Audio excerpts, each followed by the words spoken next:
Ako po ay isang Pinoy. Lumaki po ako sa farm.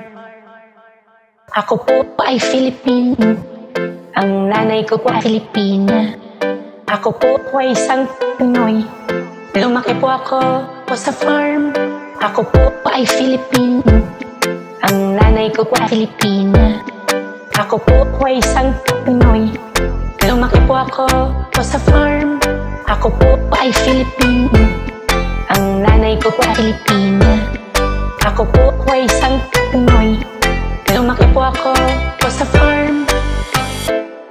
Nung bata pa ako, di ko kilala nanay ko. Nilagay ako sa farm kasi andun aking lucky charm.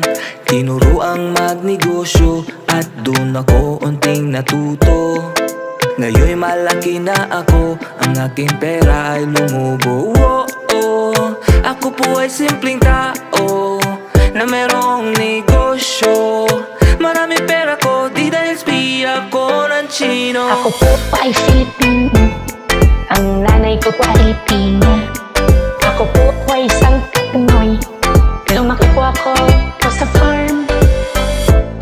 Noong bata pa ako, di ako pinag-aral ng tatay ko. Sa aming farm ako nag-schooling, tutorial lang ni Ma'am Robilin. Kahit di na college graduate, basta marunong mag-calculate. Ako po ay may negosyo, hindi spiya ng Chino. Ako po ay Filipino. Ang nanay ko po ay Filipina. Ako po ay isang Pinoy. Lumaki po ako sa farm. Ako po ay Filipino.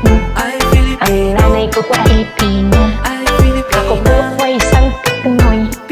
Lumaki po ako sa farm. Ako po ay Filipino.